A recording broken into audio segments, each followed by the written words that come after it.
네, 안녕하세요. 미래에셋 자산운용의 정형규 매니저입니다. 오늘은 홍콩에 계신 이필성 상무와 함께 중국 바이오 산업의 글로벌 경쟁력 점검이라는 주제를 가지고 웹세미나를 진행하게 되었는데요.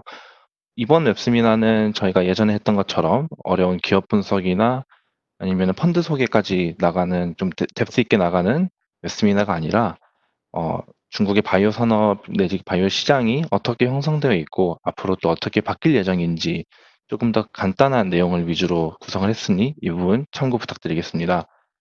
앞서 시작하기 전에 저희가 웹세미나가 어떻게 준비가 돼가고 있는지 설명드리겠습니다. 오늘은 희비증권에서 홍보를 담당해 주셨고, 그리고 미래에셋 자산운용에서 웹세미나를 진행하고 있습니다. 저희 현재 종로에 있는 그랑서울 13층에 있는 사무실에서 실시간으로 생방송을 진행하고 있고, 아쉽게도 오늘은 웹세미나 자료를 공개해드리지 못하는 점, 어, 우선 양해 부탁드리겠습니다. 저희가 웹세미나를 진행함에 있어서 여러분의 구독이 굉장히 큰 힘이 되고 있습니다. 밑에 설명란을 확인하셔서 링크를 통해서 저희 웹세미나 구독을 해주시면은 앞으로 열리게 되는 모든 웹세미나에 대해서 언제나 알람을 받으실 수 있고 또 자동으로 신청하는 기능도 생겼으니 편하게 이용하시면 좋을 것 같습니다. 중간에 시청하시면서 화질이 조금 떨어진다라는 생각이 든다면은 화면을 탭하시거나 아니면 화면 하단에 보이는 톱니바퀴를 누르셔서 720 픽셀 또는 1080 픽셀로 상향하셔서 사용하시면 좋을 것 같습니다.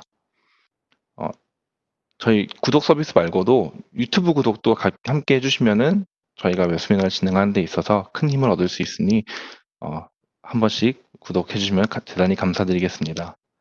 어, 중간에 음성이 조금 안 들리거나 아니면 버퍼링이 생긴다라고 하시는 분들은 어, 너무 실시간으로 보시려고 하시지 마시고 약간 10초만 뒤로 당겨서 시청을 해주시면 훨씬 더 매끄럽게 시청이 가능하실 것 같습니다.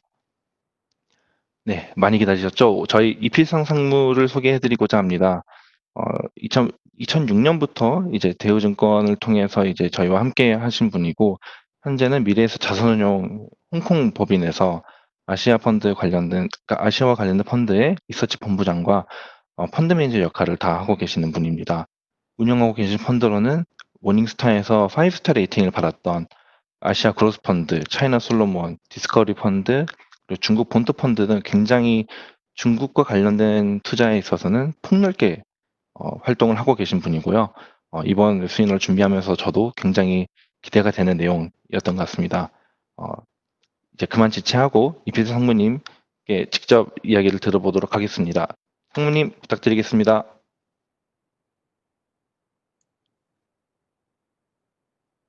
안녕하세요. 이필상입니다. 오늘 또 여러분께 인사를 드리게 됐습니다. 저는 지금 홍콩 미래셋 자산운용 홍콩법인 오피스에서 지금 하고 있고요. 오늘 내용은 중국의 신약산업, 바이오텍에 대한 얘기가 될 것 같습니다. 네, 서두에 말씀드렸지만 오늘은 좀 약간 배경 지식, 기초적인 내용들 중심으로 진행할 예정이니까 혹시 이제 본인이 중국의 바이오텍에 대해 상당히 잘 안다 그러면은 오늘은 좀 스킵을 하셔도 될 것 같습니다. 네, 우선은 아니면 뭐 복습 삼아 중국의 어떤 산업 배경을 한번 다시 한번 점검한다 그런 생각을 하시면 같이 따라와 주시면 좋을 것 같습니다. 예, 오늘은 네, 중국 바이오텍 산업이 어떤 식으로 지금 메커니즘이 구성되어 있는지 또 저희한테는 어떤 투자의 기회가 있는지에 대해서 한번 정리를 해 보겠습니다. 우선은 중국 신약 산업 바이오텍 참 여기서 우선은 바이오텍이라는 거에 대한 좀 이해가 필요할 텐데요. 저희는 신약 혁신 신약이란 관점에서 바이오텍을 접근을 합니다. 정의가 여러 가지 다양할 수는 있지만 신약을 개발할 수 있는 어떤 방법론 또 관련된 서비스 관련된 활동들을 저희가 바이오텍이라고 부릅니다. 그래서 저희에서 얘기하는 것들은 '아 이거는 신약 개발에 대한 것이구나.' 이런 그 관점에서 같이 따라와 주시면 될 것 같아요.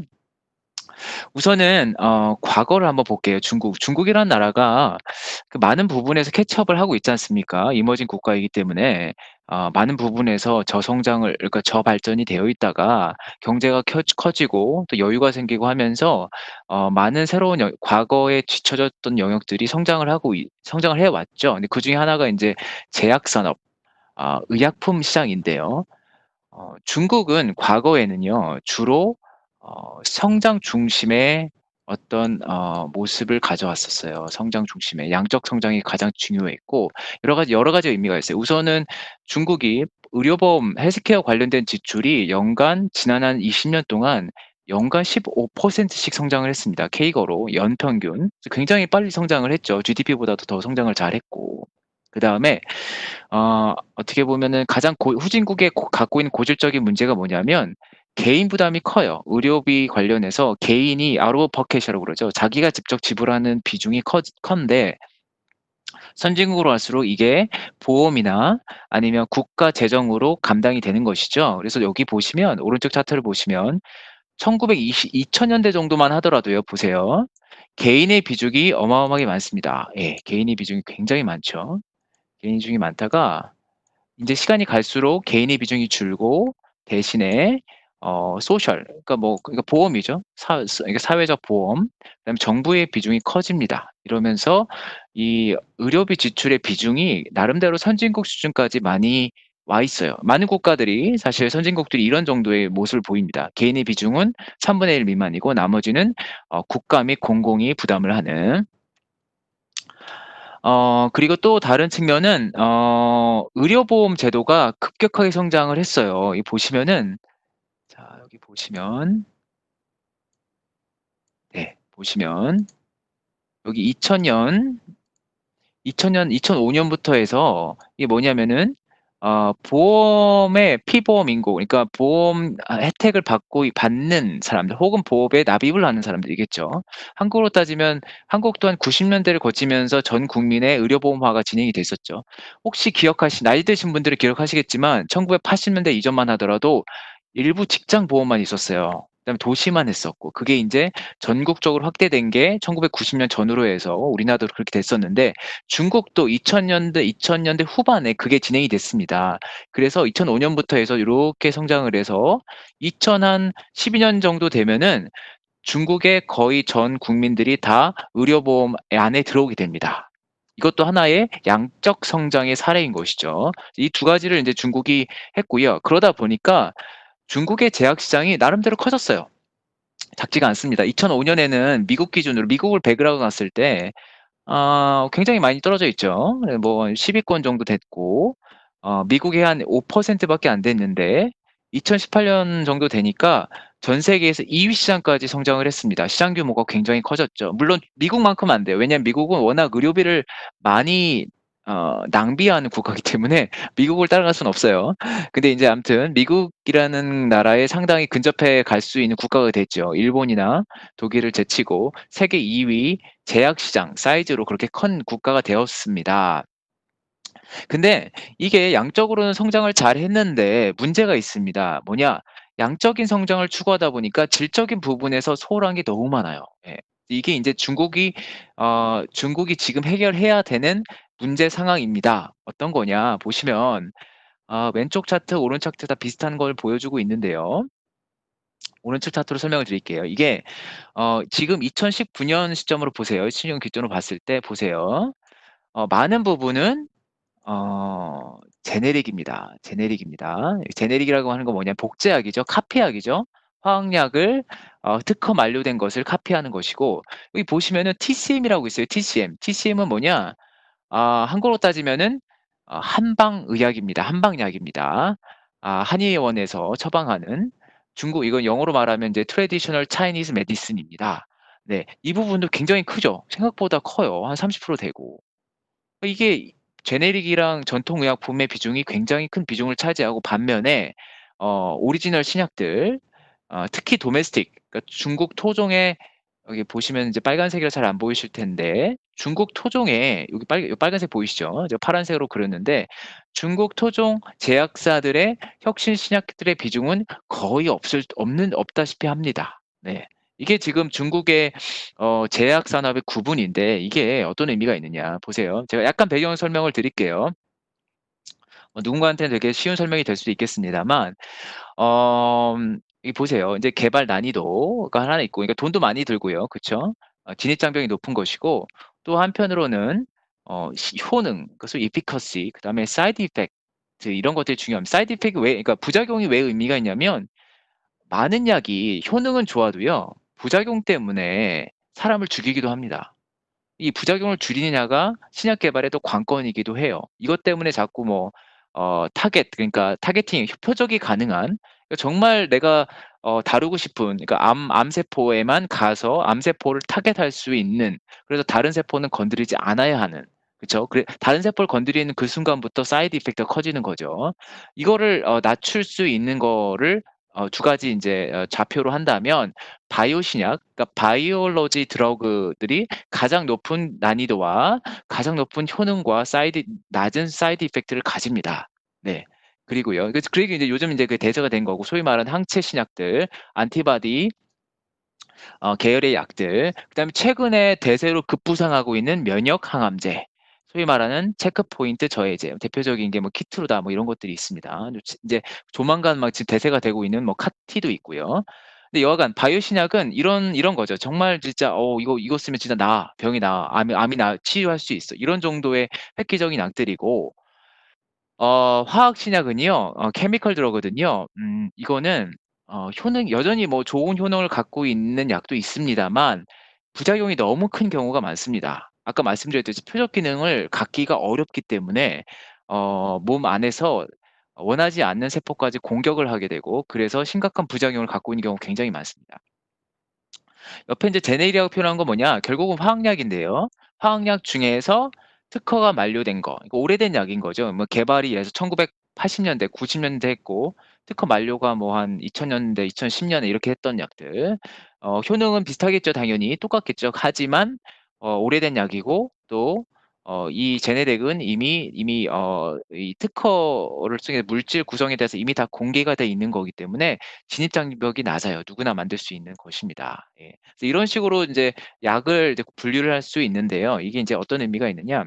중국에서 아까 말씀드렸듯이 중국은요. 주로 이 화학약이랑 그다음에 전통 의약품만 있어요. 제가 좀 말씀을 드릴게요. 이거는 2017년 기준인데요. 보시면 중국의 매출 중국 의학 시장에서 매출 상위 10 위를 골라낸 거예요. 근데 보시면 여기 리피토 어 플라빅스 이런 게 있어요. 이거는 뭐냐면 뭐 잘 아세요. 이거는 뭐 고지혈증에 쓰는 약이라든지 뭐 항응고제 이런 겁니다. 이거는 이미 특허가 만료된 지가 10 년이 넘은 오래된 약이고요. 물론 인제 미국 회사나 이런 데에서 만든 약입니다. 근데 여전히 중국의 제약 시장에서 넘버 1, 2를 했던 약이에요. 예. 반면에 볼게요. 반면에 글로벌로 보면 글로벌은 좀 다릅니다. 글로벌 시장에 오면은 보세요. 이게 1 위부터 10 위까지인데 다들 바이오 약이에요. 바이오 신약들입니다. 제가 표시가 쪼끔 그러네요. 예 바이오 신약들. 보시면은 휴미라 이거 뭐 어마어마한 약이고 그다음에 한국 분들이 쪼끔 익숙하신 게 뭐가 있냐면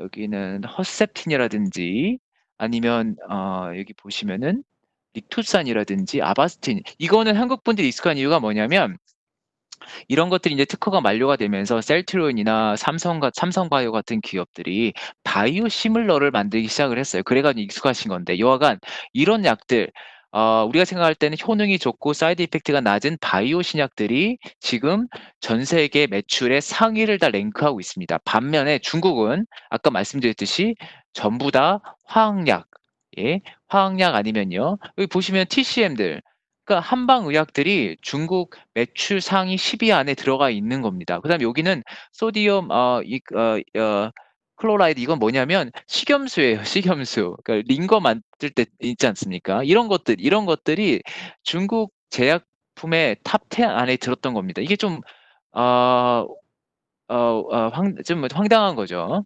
그러니까 좋은 약들이 당연히 상위에 랭크되어 있어야 되는데 혁신 신약들이 있어야 되는데 중국에서는 2017 년까지만 하더라도 그렇지 않았다는 것입니다. 그래서 글로벌과는 상당한 갭이 있었다. 글로벌과 중국 사이에는 상당한 갭이 있었습니다. 아 이게 어떤 결과를 낳느냐? 결론적으로 뭐냐면은 치료율에 상당한 문제를 가져옵니다. 그러니까 중국이라는 나라가 제네릭과 전통 의학들 중심으로 구성돼 있다 보니까 중요한 암 치료율 이런 것에서 선진국에서 현격하게 떨어집니다. 이것은 이제 여기 보이는 요건 뭐냐면 암 5년 생존율인데요. 저희가 인제 암 치료를 할 때 보통 5년 후까지 하는 비율이 얼마인지를 보통은 기준으로 삼습니다. 그랬는데 보시면은 미국 같은 뭐 이게 암종마다 다르고 인종마다 다르고 그러니까 너무나 많은 어떤 변수가 있습니다만 그래도 대략적으로 통계를 내본다면 미국은 암 5년 생존율이 한 66% 됩니다. 한국도 비슷해요. 한국이나 다른 선진국들도 대부분 이 정도 수준의 비슷한 지표를 보여줍니다. 반면에 중국은요 어떻습니까? 30% 밖에 안 돼요. 그러니까 암에 걸렸을 때 암을 처치해 줄 수 있는 비율, 그 능력 이 상당히 떨어지는 것이죠. 많은 후진국 국가들이 이런 모습을 보이는데 근데 중국 관점에서는 이게 문제인 거죠. 자존심도 상하고 자신들의 인제 어떤 경제적인 성장에 비해서 훨씬 미흡한 것이죠. 근데 배경은 아까 말씀드린 그런 겁니다. 좋은 약이 없어요. 지금 암 치료를 하려면 뭐 수술도 필요하지만 좋은 약을 쓰면 됩니다. 그러면은 많은 경우에는 처치가 치료가 가능한데 중국은 일단 그런 약을 안 가지고 왔던 것이죠. 왜냐하면 양적 성장을 위해서 커버리지를 넓혀야 되고 재정은 그래도 나름대로 제한이 있기 때문에 많은 사람들에게 혜택을 주기 위해서 볼륨 성장, 그러니까 싼 약을 많이 뿌리는 것 중심으로 의료 시스템이 발달돼 왔기 때문입니다. 오른쪽은 이제 그 하나의 사례인데요. 2010년 초반에 글로벌리 런칭된 항체 신약들, 지금도 항체 신약이 사실 이제 최첨단을 달리고 있으니까 안티바디 신약들이 글로벌리 뭐 한 40개 정도가 런칭이 됐는데 보세요. 보시면은 이제 재밌는 거는 여기 보시면 글로벌리 42개가 런칭이 됐는데 보세요, 글로벌. 미국은 그중에 대부분의 약들이 다 런칭이 됐습니다. 그런데 중국이란 나라는 겨우 4개만 런칭이 된 거죠. 예. 그러니까 좋은 신약이 있는데 중국은 이거를 수용을 안 하거나 못 했던 겁니다. 시스템적인 이유가 있었던 거죠. 양적인 성장을 하다 보니까. 근데 인제 이 문제를 파악하게 됐고 인제부터는 그걸 해결하는 과정으로 넘어가게 되는 겁니다. 네네. 아. 상무님, 여기서 좀 질문이 생기는 게, 이제 지금까지 중국 제약의 산업의 이제 가장 큰 문제점으로 이제 신약 기술이 좀 더뎠다. 그래서 나머지 선진국 대비해서 생존율이 좀 많이 낮다. 이렇게 말씀을 주셨는데, 이게 향후에나 아니면 지금이라도 뭐 변하거나 개선되고 있는 기미가 보이는 게 있을까요? 네네. 그러니까 인제부터 말씀드리는 내용이 그거에 대한 답이 될 것 같습니다. 중국이 갖고 있는 어떤 문제가 있는데 이 문제를요 해결을 못할 수도 있어요. 예 못할 수도 있고 더 지속이 될 수도 있는데 어떤 배경 하에서 중국이 그거를 문제를 해결하려고 시작을 했고요. 그게 실제로 성과를 보이고 있습니다. 그래서 제가 지금 말씀드린 거는 지난 5년 사이 저희가 볼 때는 2015 년부터 조짐이 보이기 시작해서 2017 년부터 이 중국의 패러다임 바이오텍 이 약 시장의 제약 시장의 패러다임이 완전히 바뀌었어요. 예. 저희가 2015 년부터 이게 뭔가 바뀐다, 바뀐다 하다가 2017 년을 계기로 해서 확연하게 보여졌거든요. 근데 그거를 제가 지금부터 정리를 한번 하겠습니다. 우선 첫 번째는 제네릭 약에 대한 문제입니다. 제네릭 약이 아까 말씀드렸죠. 중국의 제약 시장의 40%를 점할 정도로 굉장히 커요. 그러니까 카피약, 복제약들인데 이것도 문제예요. 뭐냐면 그러니까 신약에까지 갈 필요도 없이 제네릭 그 자체로도 문제였습니다. 뭐냐? 퀄리티가 너무 안 좋은 거예요. 그러니까 부작용이 많은 제네릭도 많았고 심지어는 플라시보죠. 그러니까 그냥 설탕약 같은 것들이 횡행했었습니다. 효능은 없는데 그냥 이렇게 무늬만 뭐 그럴싸하게 해서 시장에 유통되는. 왜냐? 정부가 잘 몰랐어요. 중국의 식약 당국이 이걸 어떻게 핸들링할지 모르고 일단은 그냥 허가를 많이 내줬던 것이죠. 허가 시스템이 굉장히 허술했습니다.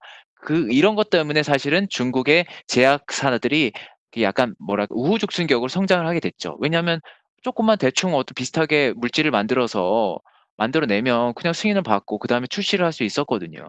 여러 가지 속임수도 많았고. 근데 2015년부터 해서 중국 정부가 이거부터 시작을 한 거예요. 뭐냐? 제네릭을 제대로 만들자.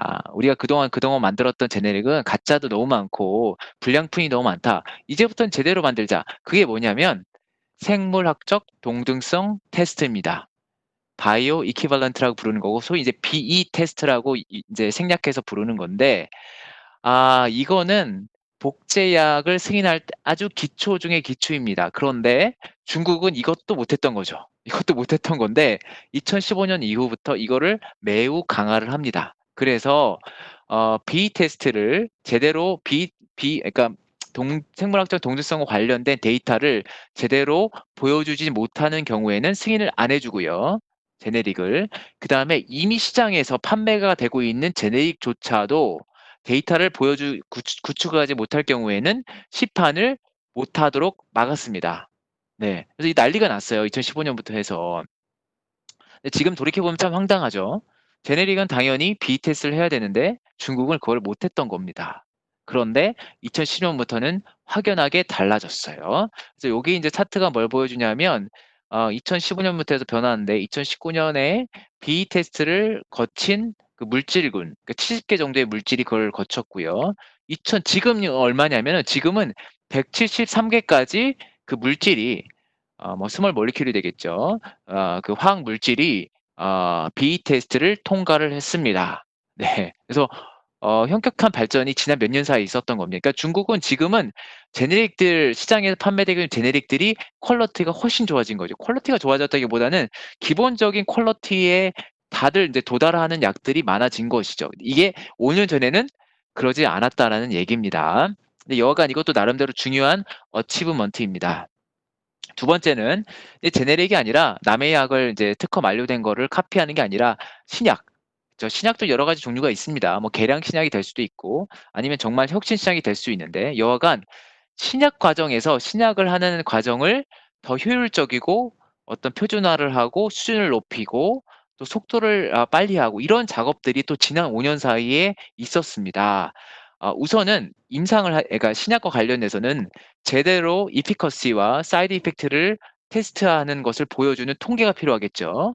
이전에는 이 통계에 대해서도 데이터도 굉장히 부실했었어요. 그럼에도 불구하고 승인해주고 했었는데 이건 역시 마찬가지로 굉장히 타이트해졌습니다. 그래서 데이터가 충분하지 않은 약들은 탈락시키고 심지어는 굉장히 큰 벌칙금을 문다거나 심지어는 회사의 영업을 정지시키거나 이런 식의 조치를 취함으로써 부실한 약들을 퇴출시키고 좋은 신약들이 더 빨리 승인을 받을 수 있는 그런 어떤 환경을 만들었어요. 그게 이제 왼쪽이나 오른쪽 차트가 그걸 보여주고 있는데 여기 보세요.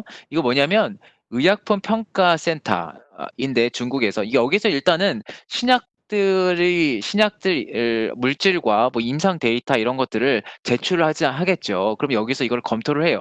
그래서 이 약이 정말 신약으로서 가치가 있는지, 효능이 있는지 이런 것들을 데이터를 다 검토를 합니다. 그리고 난 다음에야 신약으로서 승인을 받을 수가 있어요. 근데 문제는 뭐냐면 여기서 바틀렉이 걸립니다. 병목 현상이 있는 거죠. 그러니까 이걸 해줄 수 있는 인력이 적고 반면에 승인을 받고자 하는 신약들이 엄청나게 많은 거예요.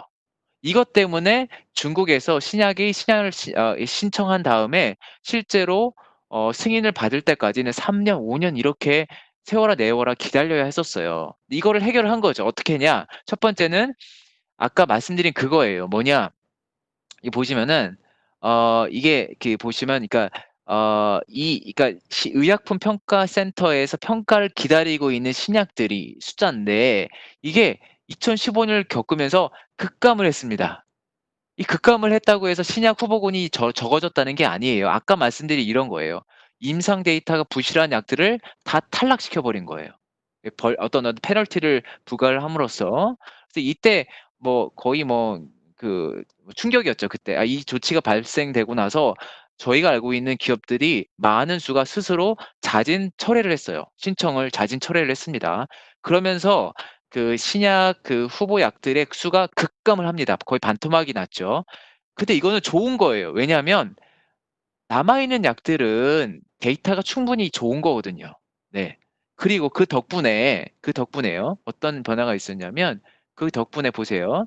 이게 리뷰가 끝난 의약품평가센터에서 리뷰를 끝난 약의 숫자가 늘어난 거죠. 그러니까 이게 어느 정도 이게 되면서 이게 어 웨이팅 리스트가 확 줄어든 거죠. 그러니까 이게 또 하나 더 말씀드릴 게 여기 의약품평가센터의 인력을 늘렸습니다. 인력을 확충을 해서 검사하고 평가할 수 있는 전문 인력 수가 많아졌으니까. 그죠? 동일한 시간에 더 많은 약에 대해서 평가를 할 수가 있겠죠. 그래서 이렇게 증가를 했는데 또 한편으로는 말씀드렸듯이 신약 후보군의 숫자가 확 줄어들었죠. 그러면 좋은 약들은 예전보다 더 빨리 신약 승인을 받을 수 있게 된 겁니다.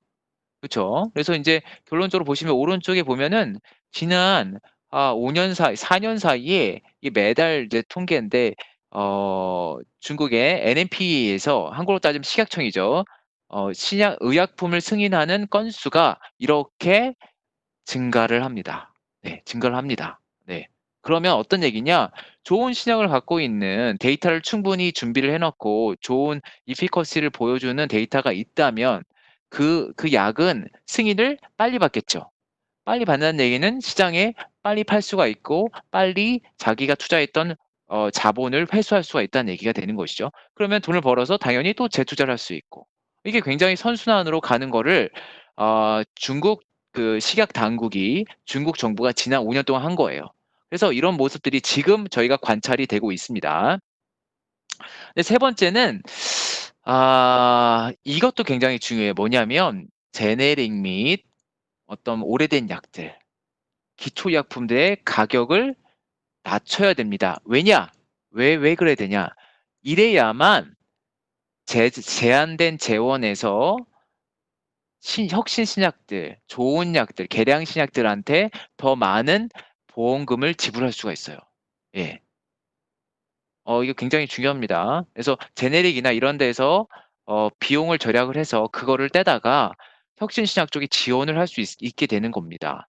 그렇잖아요. 이게 의료 재정이라는 게 무한대로 늘릴 수가 없는 겁니다. 어느 나라나 마찬가지지만 이거 항상 이게 재정이 항상 아주 어려워요. 쉽지가 않습니다. 그러니까 누군가는 그걸 희생을 해야 되는 거기 때문에 그러니까 그 보험에 의료 보험에 누군가를 납입을 해야 되는 거기 때문에 많은 어떤 뭐 누군가의 불만이 있겠죠. 개인이 됐든 기업이 됐든.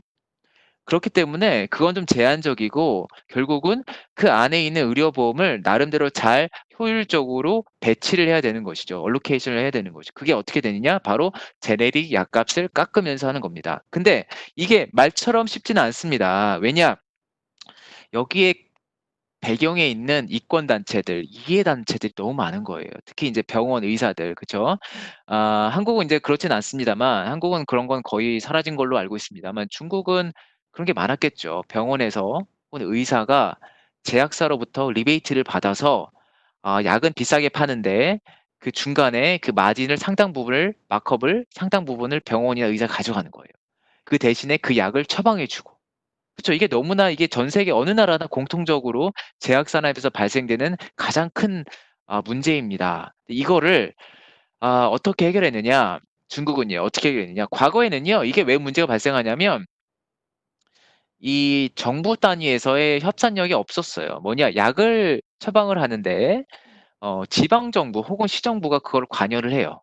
중국이 워낙 크잖아요. 그래서 성이 예를 들어서 제약사랑 네고시에이션을 하는데 협상을 하는데 이게 쉽지가 않은 거죠. 왜냐하면 제약사 입장에서는 가격이 안 맞으면 다른 성으로 가면 되거든요. 예. 그리고 또 안에도 이해 집단도 있고요. 그 성 안에 있는 병원 집단, 의사 집단이 있겠죠. 그래서 약값을 많이 안 치려고 그래요. 예, 그게 결국은 자격신들의 어떻게 인제 언더 더 테이블 인제 레베뉴가 이익이 되는 것이기 때문에 그런 유인이 없는 거예요. 근데 중국이 뭘 했냐면요. 2018 년부터 뭘 했냐면 전국 단위의 약값 협상을 정착시켰습니다. 이게 또 굉장히 큰 변화예요. 이게 소위 말하는 GPO예요. 이게 그룹 퍼체이싱 뭐 이런 건데 집단 구매인데 여기서 집단이라고 하는 거는 전국 단위의 집단을 의미를 합니다. 전국 단위로 약값을 협상을 하면서 협상력이 중앙 정부로 확 쏠린 거죠. 확 쏠렸습니다. 그러면서 이제 몇 가지 결론들이 있는데 이 보세요. 이거 같은 경우는 2008 년에 있었던 겁니다. 2008 년에서 1차 GPO 결과인데 이게 아마 잘 안 보실 건데 뭐 중요하진 않아요. 여기 GPO에 들어간 약들의 평균적으로 70% 이상의 약값이 깎였어요. 예, 이게 지금 잘 보이진 않는데 별 의미는 없습니다. 보시면 이 약들마다 보면 80%, 80%, 이건 60%, 뭐 80%, 40% 이런 식으로 약값이 평균적으로 70%, 80%씩 깎였어요. 이거 어떤 약이냐면 제너릭이에요, 제너릭. 그러니까 특허된 만료가 된 지 10년 이상 된 약인데 여전히 비싸게 팔렸던 약들을 값을 70%, 80%씩 깎아낸 거죠. 그러면서 이때 난리가 났어요. 이때 아마 이게 중국 그 제약 산업에 투자하셨던 분들은 아실 거예요. 난리가 났었어요, 이때. 예, 왜냐면은 뭐 여기 있는 약들이 대부분이 상장 기업들이 갖고 있던 약이거든요. 근데 또 드라마틱한 변화들이 있었겠죠. 그다음에 또 설명 나중에 드릴게요. 그다음에 또 1 차로 끝나지 않았습니다. 2 차가 있었고 중간에 1.5 차가 있었고 올해 초에 2 차가 있었어요. 이때도 역시 나름대로 약간 조건이 완화가 된 데도 불구하고 약값 인하가 60%에 이릅니다.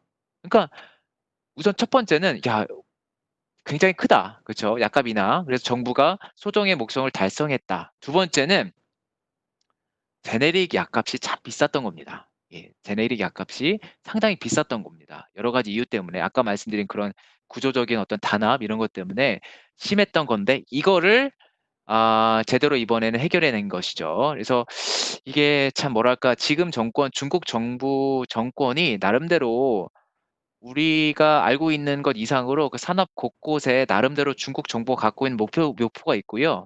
그거를 꾸준히 성취하고 있는 게 보여요. 예. 꾸준히. 그러니까 기존의 어떤 기득권, 이해 집단을 누르고 어떻게 보면 이제 대의를 위해서 큰 어떤 목적을 달성을 하는 것들을 지금 계속 저희가 목격을 하고 있습니다. 그중에 하나가 바로 제네릭 약값을 깎는 거. 쉽지 않았는데 이거를 하는 거. 예. 그리고 근데 여기까지는 인제 배경 큰 배경이 되는 것이죠.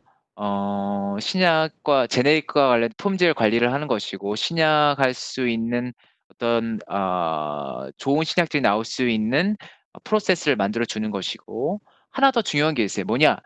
신약 개발할 수 있는 혹은 개량 신약과 혁신 신약을 개발할 수 있는 인력과 생태계가 중요합니다. 그래야 되는 것이죠. 신약들은 보통 미국에서 만들잖아요. 그 약을 이제 수입을 하는 건데 그렇지 않고 중국에서 신약을 개발할 수 있다. 이것도 또 다른 새로운 어떤 이슈가 되는 것이죠. 근데 중국은 이것도 이 부분도 상당 부분 해결하고 있는 것 같습니다. 결론적으로 뭐냐? 중국도 신약 개발 부분에서 상당한 경쟁력을 확보한 것 같아요. 몇 가지 배경을 말씀드리면 인력 측면에서는 많이 좋아졌어요. 왜냐? 외국에서 특히 미국에서 훈련받은 그 대학 교육을 받거나 박사를 마친 과학자들, 그다음에 임상 전문가들, BD, 비즈니스 디벨롭 이거 굉장히 중요해요. 이거는 이게 한국 바이오가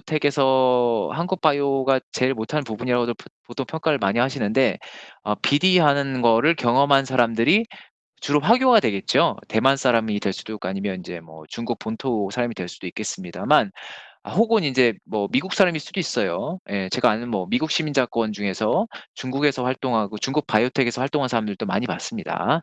이런 사람들이 중국으로 와요. 왜 오느냐? 성공했을 때 받게 되는 인센티브가 어마어마하기 때문인 것이죠. 스탁 옵션도 있고 상장도 하고 하면서 거기서 자기가 쌓을 수 있는 부의 규모가 미국에서 어떤 뭐 그러니까 CRO 그러니까 미국에서 예를 들어서 뭐 연구소 소장을 한다거나 이런 거에 비해서 훨씬 큰 거죠.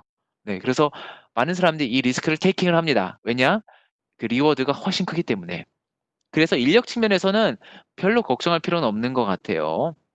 그다음에 이 신약에서 중요한 건 뭐냐면 임상 과정인데요. 왜냐하면 임상에 돈이 많이 들고요. 임상이 시간이 제일 많이 듭니다. 환자 모집하는데 보통 뭐 1 년이 걸리고 한국 바이오텍 회사가 미국 가서 임상하잖아요. 그러면 환자 모집하는데 2 년, 3 년이 걸립니다. 네. 근데 중국은 우선은 임상을 할 수 있는 환자가 많고요. 그쵸? 그다음에 이 약이 좋은 약이 아직 많이 없기 때문에 임상을 참여하고자 하는 사람들이 많아요. 그래서 이 환자 모집도 굉장히 빠르고요. 그다음에 임상을 진행하는 비용도 낮습니다. 의사 비용도 낮고 통계학자 비용도 낮고 환자 모집할 때 그 관련된 뭐 비용도 낮고 그쵸? 그래서 비용도 낮고 속도도 할 수 있고 그래서 임상을 하기에 나쁘지 않은 조건을 가지고 있어요. 근데 문제는 뭐냐면 임상을 다룰 수 있는 병원의 숫자가 아직은 많지 않다는 겁니다. 물론 이제 시간이 지나면서 그게 늘어나겠죠. 그다음에 정부가 아주 적극적인 산업 정책을 해요. 다른 산업에서 보는 것처럼 중국 정부가 중국의 바이오텍 산업을 육성하려고 굉장히 노력을 많이 합니다. 이거는 미국이랑 비슷해요. 그러니까 중국이란 나라가 미국이나 한국도 마찬가지고 이런 나라를 보면서 많이 배우거든요. 특히 인제 바이오텍은 미국을 많이 보면서 따라하는 거죠. '미국이 어떻게 성공을 했으니까 우리 중국도 그에 따라서 하겠다.' 네 이런 거를 하면서 중국이 산업 정책을 적극적으로 쓰고 있습니다.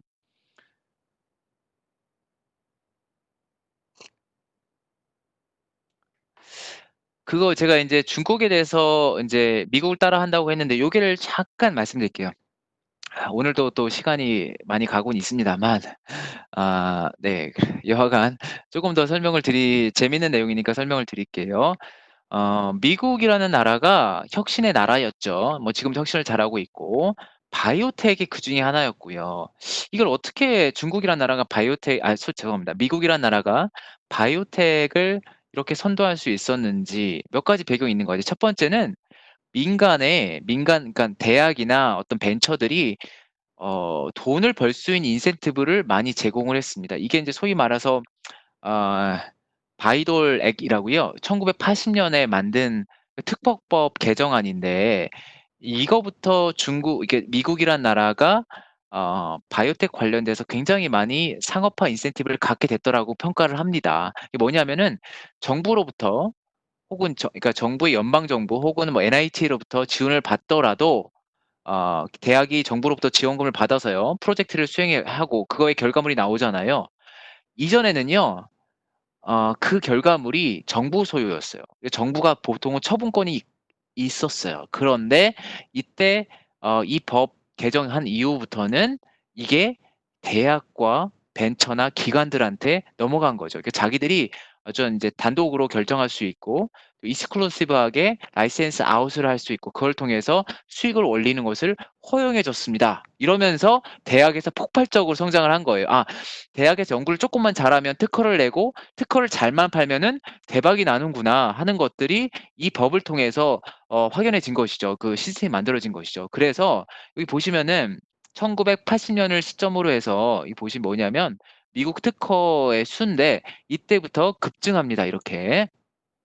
그게 그래서 인제 이 참 미국이란 나라에서 많은 법들이 있는데 그중에서 가장 뭐랄까 큰 영향을 미친 법 중에 하나가 바로 이 아 바이돌 법입니다. 네. 두 번째는 뭐냐면 NIH입니다. 이게 한국말로 하면 그러니까 미국 국립보건원인데 얘네가요. 그냥 원이 아니에요. 얘네들이 1 년에 운영하는 예산이 30조 원이 넘습니다. 이거를 대부분은 뭐 어디에 쓰냐면 프로젝트에 꽂아줘요. 신약 프로젝트에. 신약 개발하는 프로젝트에 대학이 됐든 뭐 대학 랩이 됐든 아니면 벤처가 됐든지 간에 돈을 꽂아 줍니다. 그래서 지난 30년 동안 미국에서 나온 신약들 혹은 글로벌 신약의 대부분은요. 미국의 NIH로부터 지원을 받았습니다. 그러니까 이게 글로벌 혁신 신약의 배경에는 미국의 국립보건원이 있다고 해도 과언이 아닙니다. 30조 원 대단한 거죠. 이거 그러니까 미국이라는 나라가요. 자유시장 같지만 절대 그렇지 않아요. 이런 자기가 생각할 때 중요한 영역에서는 정부가 아주 적극적으로 지원을 합니다. 연간 30조 원을 혁신 시작과 관련돼서 대부분을 쓰는 것이죠. 네. 어마어마한 돈을 쏟아부은 것이고 이것도 역시 중국이 하는 것이죠. 중국이야 뭐 보조금 태우는 거는 보조금 지급하는 거야 뭐 유명하니까 미국보다 더 많이 이렇게 기업들한테 보조금을 꽂아주는 나라죠. 네. 그래서 선생님, 음 지금까지 미국의 바이오 산업이 어떻게 성공할 수 있었는지 쭉 이유를 하셨는데, 이게 중국에 이게 적용을 하고 있다, 이렇게 말씀하셨잖아요. 이게 뭐 실체가 없으면 사실 저희가 투자하거나 생각하기 좀 어려울 것 같은데, 긍정적으로 뭐 효과가 있었다거나 그런 증거가 보인다거나 하는 게 네네네. 있을까요? 그러면 제가 몇 가지 인제 사례 좀 드릴게요. 어 혁신 신약 쪽에서 이미 몇 개의 중요한 결과물이 있는 것 같아요. 첫 번째로는 이제 이 사이노바이오팜이라는 회사인데 이게 중국 생물제약이라는 회사입니다. 알로티닙이라는 물질의 약이 2018년에 출시가 됐는데 이거는 화학약이에요. 바이오 신약은 아닙니다만 화학약도 지금부터 계속 신약이 나오고 있어요. 멀티 타겟을 갖고 있는 표적을 갖고 있는 TKI 인데 TK 저해제인데 놀랍게도 이게 이제 폐암에 적용하는 겁니다. 적응증이 폐암인데 놀랍게도 출시 2년 만에 매출을 4천억 원을 찍었습니다. 이게 뭐랄까요? 이 4천억이 별거 아닐 수도 느낄 수 있지만 그렇지는 않습니다. 굉장히 엄청난 숫자예요. 한국에서는 혁신 시장이 나오면 뭐 몇백억 수준이에요, 보통은. 예. 근데 중국은 약 하나 냈는데 2년 만에 2년 차에 1년 만이죠, 사실상. 1년 만에 매출 4천억을 거두는 약이 됐습니다. 혁신 신약은요, 이게 대부분 이게 현금이에요. 마진이 굉장히 높은 것들입니다. 그러니까 매출을 4천억 올린다는 얘기는 못해도 2천억 정도는 현금으로 자기가 가져올 수 있다는 얘기예요. 그럼 그 돈을 어디에 쓰겠습니까? 다시 R&D에 쓰겠죠. 이게 선순환 구조로 갈 수 있는. 그러니까 뭐냐면 중국에서 신약을 하나 잘 만들면은 이렇게 성장할 수 있는 기회를 제공받습니다. 네, 물론 약도 좋지만 그렇다고 이런 약들이 최첨단의 약은 아닙니다. 아까 말씀드린 화학약이고요. 그렇기 때문에 안티바디나 아니면 지금 나오고 있는 면역 항암제에 비해서는 한 단계 오래된, 한 단계 떨어지는 종류의 것들이에요. 그럼에도 불구하고 이렇게 매출을 올릴 수 있다는 게 놀라운 것이죠. 근데 두 번째는 이게 항로이의 아파티닙이라는 건데 이건 잘 아시는 거예요. 항서제약은 한국 분들도 많이 이제 알고 있는 기업들인데 이 약 역시도 이 아파티닙 역시도 마찬가지죠. 이거는 2015년에 런칭이 됐고요. 지금 한 연간 한 3천억 정도 이제 약간 피크를 지금 내려오는 국면입니다. 근데 이게 더 재미있는 게 뭐냐면 이 약은요. 사실은 아주 좋은 약은 아니에요. 위암 3차 치료제 정도 쓰이고 있습니다. 이게 3 차는 뭐냐면 진짜 다른 거 다 쓰고 어쩔 수 없이 마지막에 생명을 몇 개월 연장하는 정도의 효능을 갖고 있는 거예요. 그러니까 아주 좋은 약은 아닌 것이죠. 그럼에도 불구하고 중국에서 런칭이 됐고 지금도 3천억 정도의 매출을 올리는 약입니다. 그러니까 이게 '돈을 참 쉽게 번다.' 이런 느낌을 주는 것이죠. 그러니까 이 약이 나쁘다는 게 아니라 이 정도는 아닌 것 같은데 중국의 시장이 워낙 크기 때문에 혁신 신약을 내놓을 수만 있다면 이런 매출을 올릴 수 있는 거예요. 아까 말씀드렸듯이 여기서 번 돈을 어디다 쓰겠습니까? 다시 재투자를 하겠죠. 우리나라에서 큰 제약사들이 1 년에 R&D로 쓰는 게 고작 한 2천억 정도예요. 큰 기업들 탑티어 2천억을 못 쓰죠. 한 1,500억 정도 쓸 텐데 얘네들은요. 사이노바이오팜이나 아니면 항서제약 같은 회사들은 약 하나로 한국 기업들이 1년 쓸 수 있는 어떤 R&D 비용을 다 뽑아내는 것이죠. 근데 이거는 약간 좀 오래된 약 아니죠. 화학약이죠. 화학약에 대한 얘기고 이제부터 본격적인 이제 결과물들이 나오고 있는 겁니다. 그게 바로 면역 항암제 PD-1이죠.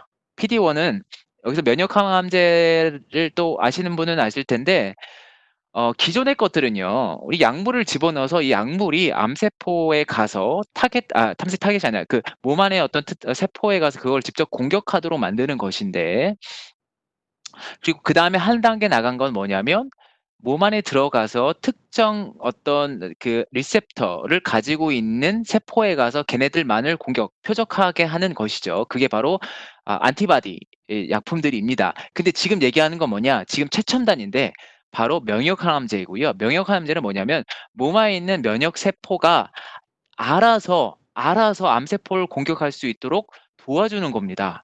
근데 암이라는 것들이 너무나 영리해 가지고 몸 안에 있는 면역 세포들이 제대로 활동하지 못하도록 위장을 해요. 근데 그 위장을 해체시켜 버리는 것이죠, 이 면역 항암제가. 그런 소위 말해서 이제 체크포인트 이네비터가 돼서 이 두 개가 이거 위장하지 못하도록 중간을 막아 버리는 거예요. 아무튼 이게 인제 지금의 대세를 이루고 있는 신약의 메커니즘인데 대표적인 약들이 있죠. 미국 머크사의 뭐 키투리다. 요 이 키트루다 이런 거는 지금 뭐 1 년에 매출이 이미 12조 3조가 되는 대형 약이 됐습니다. 소위 말해서 블록버스터가 됐는데 혹은 뭐 BMS의 옵티 뭐 이런 약들이 있습니다. 그런데 황당하게도 그러니까 이런 약들이 2014년 뭐 이때로 해서 이제 런칭이 되기 시작을 했어요. 승인을 받기 시작했는데 황당하게도 중국 기업들이 2018년부터 해서 면역 항암제에서 승인을 받기 시작을 했습니다. 어떤 기업들이냐면 이노벤트, 쥔시, 헝로이, 베이징 같은 기업들이 승인을 받기 시작을 했어요.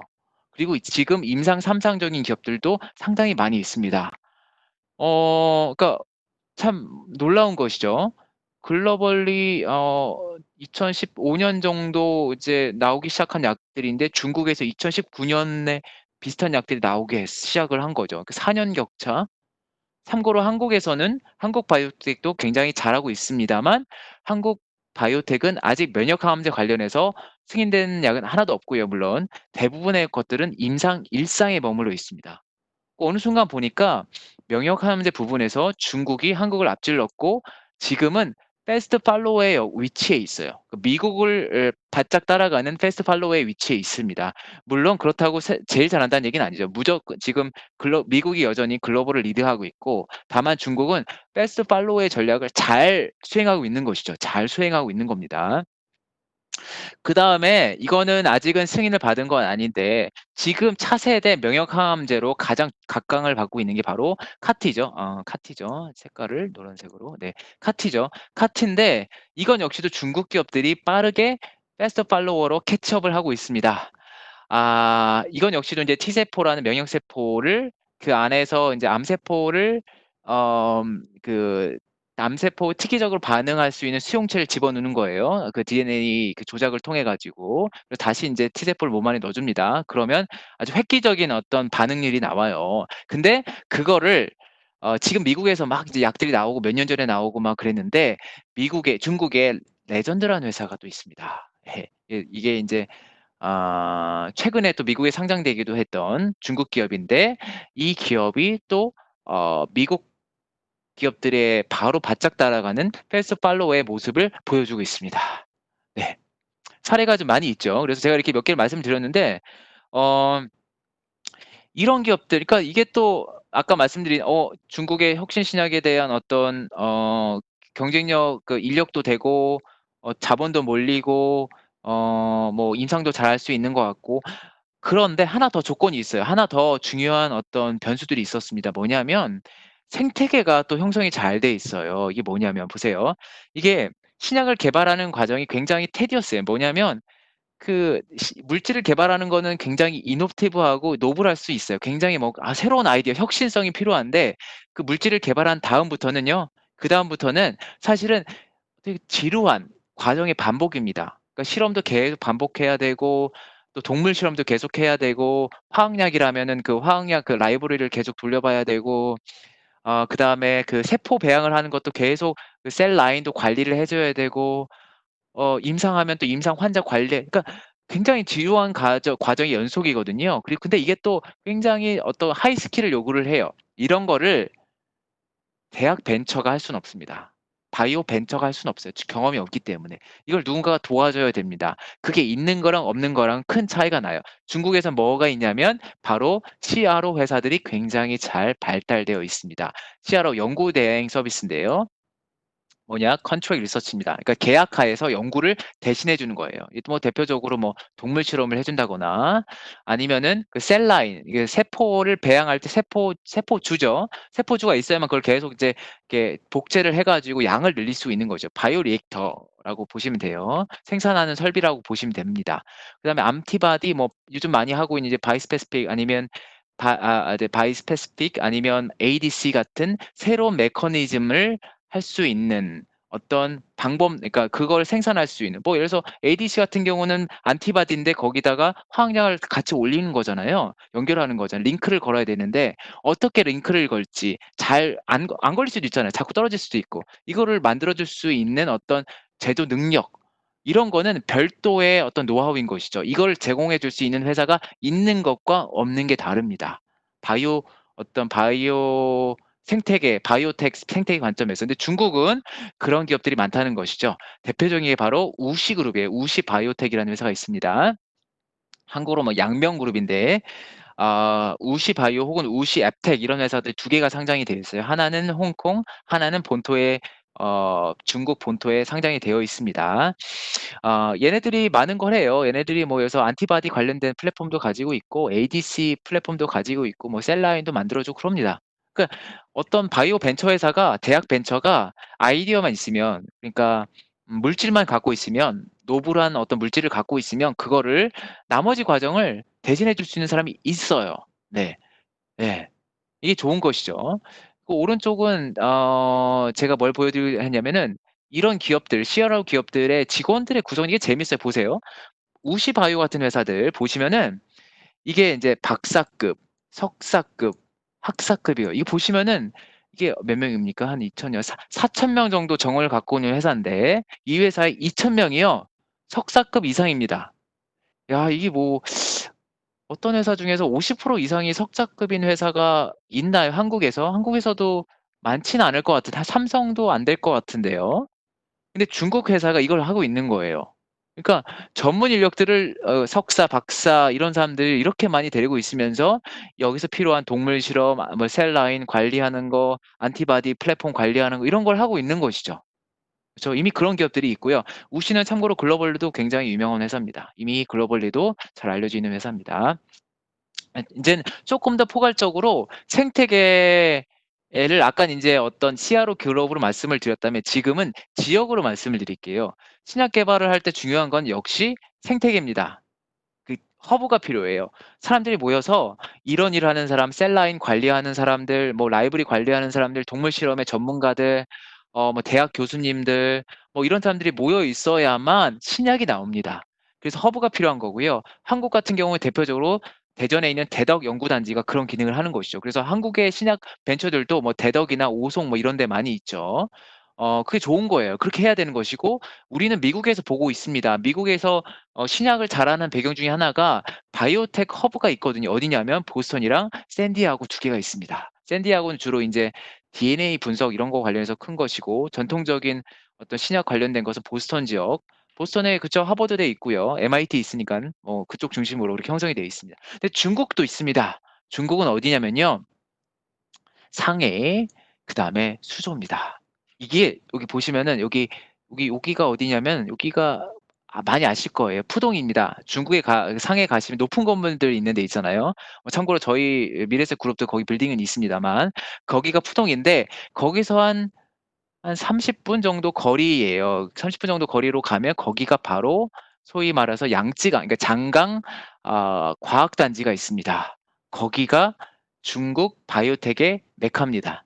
그리고 이쪽으로 쪼끔 가시면 여기가 수조예요. 소주입니다. 소주. 우리나라 말로 인제 소주 유명하죠. 깨끗한 도시로 옛날 유적이 많은 도시로 유명한데 거기 역시도 중국의 바이오텍으로 자리를 잡았습니다. 그러니까 중국은 두 개의 대형 바이오텍 에코시스템을 생태계 지역을 가지고 있어요. 여기를 중심으로 엄 성장을 하고 있습니다. 네. 그래서 이런 것들 그러니까 인력도 많이 왔고 정부도 지원해 주고 있고 생태계도 이렇게 형성됐고 CRO 같이 그 백그라운드에서 도와주고 있는 기업들도 많이 생겼고 그래서 중국의 신약들이 나오기 시작한 거예요. 예. 정부가 나름대로 판을 마련해 줬고 우리 니네들 제네릭만 하면 우리는 너한테 돈 안 줄 거야. 신약을 할 때만 내가 돈을 줄 거야." 이렇게 판을 깔아 놨고 생태가 형성되고 하니까 중국에서 드디어 혁신 신약들이 이렇게 성장하게 된 것입니다. 네네. 상무님 긴 시간 동안 설명 굉장히 자세한 설명 감사드립니다. 듣다가 제가 몇 가지 궁금한 점이 생겼는데 이제 상무님께서는 뭐 이제 차이나그로스나 솔로몬이나 뭐 중국과 관련된 펀드를 굉장히 많이 운영을 하고 계시고 그에 따른 자금도 굉장히 큰 것으로 알고 있는데 어 중국의 바이오 산업에도 이런 펀드들이 투자를 하고 있다 보니까 이쪽에 투자하고 계신 음음음. 투자자로서 그리고 또 본업이자 상무님의 코어가 될 수 있다는 그 애널리스트로서 어떠한 시각으로 이 시장에 투자를 하고 계신지 좀 더 개인적인 의견 좀 가능할까요? 네네네. 뭐 종목 얘기는 좀 드리긴 그렇지만 저희가 많이 투자하고 있어요. 예 중국의 바이오 신약 혁신 신약을 잘하는 기업들 그 플랫폼을 갖고 있는 기업들에 상당히 많이 투자가 되어 있습니다. 근데 다른 섹터랑 달리 한두 종목에 어 베팅하는 집중적으로 투자를 하진 않아요. 왜냐하면 이 신약 산업 자체가 신약의 후보 약의 성패에 따라서 승인을 받느냐 안 받느냐에 따라서 이게 크게 좌우되기 때문에 변동성이 커요. 그래서 그렇게 하지는 않고 이 산업에서 예를 들어서 저희가 뭐 알리바바다 텐센트 이러면 이 플랫폼으로서의 이거를 뭐 무시를 못 하잖아요. 그런 종목에 대해서는 충분히 뭐 비중을 많이 할 수도 있는데 신약 개발 바이오텍과 관련된 회사는 한두 종목에 집중적으로 투자는 못 해요. 그래서 가능하면 많은 기업들에 나눠서 분산 투자를 하는 게 기본적인 원칙입니다. 예. 그거를 꼭 지켜야 되고요. 그렇지 않으면은 펀드 운용하는 입장에서는 어 변동성이 크기 때문에 이 부분에 있어서는 그런 전략을 반드시 취해야 되는 것이고요. 굉장히 자세하게 답변해 주시면 굉장히 감사드립니다. 저희가 방송을 진행하면서 질문이 시청자로부터 2개 정도가 더 왔어요. 하나는 빨리 이제 저희가 지금 45분만 할 예정이었는데 1시간째 하고 있어 가지고 최대한 빨리 답변 부탁드리겠습니다. 첫 번째 질문은 이제 인도의 제약 산업에 관련된 질문이었는데 이쪽이 제너릭을 중심으로 좀 빠르게 성장하고 있는 게 사실이어서 이런 인도의 추격이 중국 쪽의 바이오 산업에 미칠 수 있을 만한 영향. 인도나 중국이나 사실 인구수는 비슷해서 이런 질문이 올라온 것 같은데 빠르게 답변 부탁드리겠습니다. 네. 인도는요 좀 문제가 있습니다. 인도는 제네릭만 해요, 제네릭만. 제네릭만 하고 제네릭을 미국 시장에 파는 거로부터 돈을 많이 벌었던 나라거든요. 제네릭 화학약을 하는 거랑 바이오 신약을 하는 거랑은 사실은 별개의 산업이라고 해도 과언이 아닙니다. 근데 어떤 이유에서든지 간에 인도는 화학약만 그러니까 화학 공정을 그러니까 화학 물질을 다룰 수 있는 그거를 인제 고분자를 만들어 줄 수 있는 그런 쪽에만 특화가 됐고요. 세포 안에 세포를 배양하고 세포를 다룰 줄 아는 어떤 전문가들 양성하는 데는 아직까지는 실패했어요. 그래서 한동안은 인도는 혁신 시작을 할 수는 없습니다. 그러니까 뭐 여러 가지 문제들 그러니까 인도란 나라가 아직은 가난하기 때문에 아직은 그 국면에 오지도 않았을 뿐더러 인도라는 나라가 바이오 신약을 만들 수 있는 인프라들, 인력들을 갖추지 못했어요. 예. 배경이 사실 많은데 설명드릴 수는 없고 그런 어떤 배경을 갖고 있기 때문에 인도라는 나라에서 혁신 시작이 나오기를 기대하기는 좀 어렵습니다. 지켜보시죠. 한 5 년, 10년 후에는 달라질 수는 있습니다만 지금 인도에서 혁신 시작을 기대하시면 안 되고요. 제네릭을 계속 할 텐데 아시다시피 제네릭이라는 것은 그렇게 아주 매력적인 산업은 아닌 것이죠. 왜냐하면 전 세계적으로 제네릭이 된 약값 인하는 계속되고 있기 때문에. 그래서 네. 지금은 아닌 것 같아요. 인도에서 이런 신약 산업을 기대하는 거는 현 시점에서는 너무 이르다. 이렇게 말씀을 드릴 수 있겠습니다. 네. 답변 감사드립니다. 마지막으로 이제 한국도 이제 최근 2 년간 바이오 산업 그리고 이제 바이오 회사들의 주가가 굉장히 크게 이슈가 되었었는데요. 한국의 바이오 산업하고 그리고 중국의 바이오 산업하고 차이가 무엇이 있는지, 중국만의 경쟁력이 있다면 뭐가 있을까요? 한국 바이오텍도 많이 발전을 할 수 있을 거라고 생각을 하고요. 그래야 된다고 생각을 하고 또 정말 훌륭하신 분들 많은데 한 가지 결정적인 약점이 있어요. 뭐냐면 한국 시장이 너무 작습니다. 예 한국의 제약 시장이 너무 작기 때문에 이게 규모의 경제가 안 나와요. 그래서 한국의 바이오텍 회사들이 신약을 개발할 때 보통 어떻게 하냐면 미국이나 유럽에 가서 임상을 진행을 합니다. 근데 이게 남의 나라에서 임상을 진행한다는 게 만만치가 않아요. 특히 미국 같은 나라는 좋은 약이 너무 많은 거예요. 그런 약들이랑 그러니까 신약 후보군을 경쟁을 붙여야 되는데 그걸 능가하는 약을 만들어내는 것 자체가 힘들고 또 두 번째는 그럴 가능성이 있다고 하더라도 미국에서 임상을 진행하는 과정이 쉽지가 않아요. 남의 나라에서 하는 건데. 그래서 환자 모집도 안 되고 뭐 1년 예상했는데 2년 걸리고 3년 걸리고 여기서는 일종의 시간과의 싸움이거든요. 신약은 빨리 그 아이디어가 있으면은 노블한 아이디어가 있으면은 사실 누구나 카피할 수 있는 거예요. 아카데믹 월드 학계에서 개발된 어떤 아이디어는 금방 카피가 돼요. 그러니까 이것도 일종의 신약도 그 시간과의 싸움인데 이 부분에서 한국의 바이오텍이 약점이 있는 것이죠. 네. 그거는 좀 안타까운 부분이 한국 시장이 컸다면 훨씬 더 컸다면 이런 부분을 극복할 수 있었을 텐데 그러지 않은 상황이라서 좀 좀 아쉽습니다. 그런 부분이 약점이죠. 그래서 인제 사실 하려는 게 보통 뭐냐면 한국에서 물질을 개발해서 해외 MNC 큰 글로벌 제약사한테 라이센스 아웃을 하는 것이죠. 그게 인제 한국 바이오텍의 전형적인 비즈니스 모델로 정착이 됐는데 아쉽게도 라이센스 아웃을 하면 나중에 창출된 부가가치의 일부만을 가져오게 됩니다.